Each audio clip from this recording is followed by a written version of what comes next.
Bonjour et bienvenue sur CAD 3D Printing. Aujourd'hui, on continue la modélisation de notre mécanisme bielle manivelle.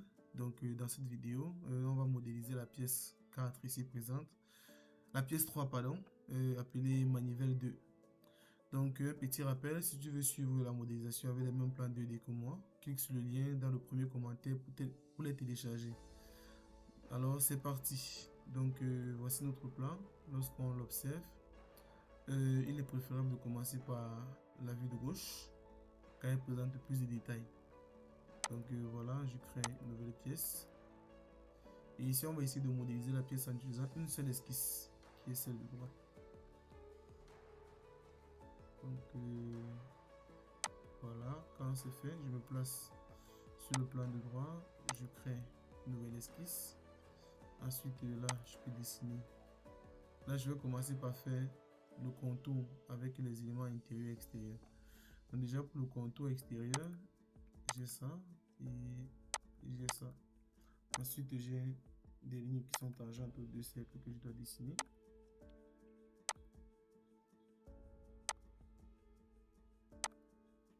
Ok, quand ça c'est fait, je supprime la ligne inutile. Je contrains ces deux points de manière verticale. Donc pour cela, je maintiens la touche CTRL et je sélectionne les deux cercles, les deux centres de cercle. Là, je mets la contrainte verticale. Là, je me rassure qu'entre les lignes et les cercles, il y a une contrainte tangente.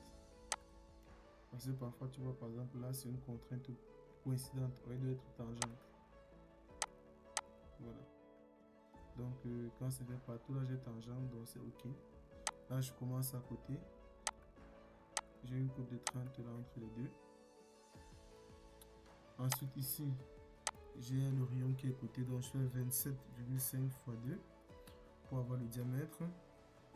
En haut également, j'ai 18, donc ça fait un rayon de 18 fois, un diamètre de 18 x 2 qui font 36. Voilà. Donc là, je peux ajuster les différents éléments au milieu. Donc là c'est fait, je valide. Après, je vais maintenant dessiner les deux détails. Et je vais maintenant dessiner ce détail ici. Donc pour lui, je fais juste un cercle. Là au centre, de diamètre 15 mm. Donc maintenant, je vais maintenant faire ce détail. Donc pour ce détail, je vais commencer par dessiner les deux cercles extérieurs et les côtés.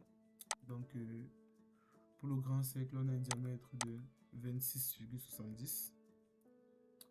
Et pour celui de l'intérieur, on a un rayon qui est côté de 11,35 x 2 pour avoir le diamètre. Donc quand cela est fait, je peux maintenant dessiner les lignes, les rainures qui sont à l'intérieur. Pour les rainures, on va au plus simple. Voilà. Et je vais également faire l'axe de symétrie qui est entre les deux lignes. Parce que ces deux lignes sont symétriques par rapport au centre de notre objet. Donc de notre pièce, pardon. Donc là,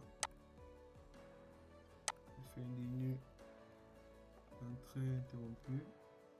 Ensuite, je symétrie. Je mets la contrainte symétrie entre les deux traits. Donc je maintiens la touche CTRL. Je sélectionne la première ligne. Ensuite la deuxième. Et la ligne de symétrie. Du coup là, je peux choisir la contrainte symétrique. Il y a une cote de 3 mm entre les deux. Donc ça c'est 3 mm. Ensuite, je fais la répétition circulaire de ces deux traits. Donc pour la répétition circulaire, je commence par choisir le centre de symétrie. Ensuite, je sélectionne les deux entités à répéter. Et là, le nombre de répétitions, c'est 3 fois. Je valide. Ensuite, maintenant, j'ajuste les différents éléments inutiles. Donc, je clique sur ajuster. Comme vous pouvez le voir, si vous cliquez sur ajuster, quand vous cliquez sur ajuster, rassurez-vous que ajuster au plus proche est activé. Si c'est le cas, vous avez juste à cliquer sur les éléments à découper. Donc là, oui, là aussi.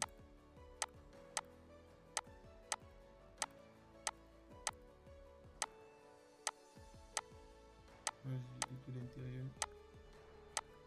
Voilà, et c'est fait. Donc quand c'est fait, je valide. Donc on a terminé complètement notre esquisse. Ça c'est une répétition circulaire, c'est pour ça qu'elle n'est pas totalement contrainte. Donc je quitte de l'esquisse, je la sélectionne. Maintenant on va passer à l'extrusion. Donc on va commencer par extruder ce petit bout là. C'est le contour. Le grand contour qui est là. Donc je vais sur fonction, brossage extrudé. Et je sélectionne le contour. Voilà. Je choisis la condition d'extrusion comme étant plan milieu. Et là, je mets l'épaisseur qui est de 4 mm. Voilà, quand c'est fait, je valide. Donc après ça, je prends maintenant, je récupère la même esquisse en développant le menu brossage extrudé. Et là, je sélectionne l'esquisse. Ensuite, je clique sur brossage. Là, on va maintenant extruder cet élément-ci pour pouvoir former ça. Donc pour cela, au niveau du contour, je choisis le cercle. Et là, je vais modifier la condition de départ. Pour la condition de départ, au lieu de plan d'esquisse, je vais prendre surface plan et je vais choisir cette surface. Du coup, là, en termes d'extrusion, la profondeur est de 10 mm. Et là, on se rend compte, bah, ça fait 10 mm mais en plein milieu. Il faut modifier la condition de fin et mettre borgne. Et la direction, elle est bonne, donc je peux valider. Voilà. Maintenant, pour le détail avant, elle est extrudée sur 10 mm. Là, on va reprendre la même esquisse et on va encore faire un brossage extrudé. Là, on va sélectionner les contours qui sont là, là, là, là. Par contre, elle n'extrude pas du bon côté. Donc ici, je choisis la condition de départ surface face plan. Et là, je choisis plutôt cette face-ci. Et on se rend compte que la direction d'extrusion n'est pas bonne. Donc j'ai juste à cliquer sur ça pour bien orienter ma direction d'extrusion. Et ici, je dois me rassurer que la profondeur est de 10 mm, ce qui est le cas. Donc je valide. Donc voilà, nous avons terminé la modélisation de la pièce. Il ne reste plus qu'à mettre la couleur au niveau d'ici. Et comme couleur, on peut mettre ça pour être cohérent avec le plan 2D. Donc je valide. Donc si cette vidéo t'a plu, abonne-toi et active la cloche pour ne rien manquer des prochains mécanismes. Donc avant de se quitter, on doit d'abord enregistrer la pièce dans notre dossier. Donc j'enregistre là sur pièce 3. Voilà. Donc on se retrouve très bientôt pour la modélisation de la pièce 4. Alors on reste connecté et à la prochaine vidéo.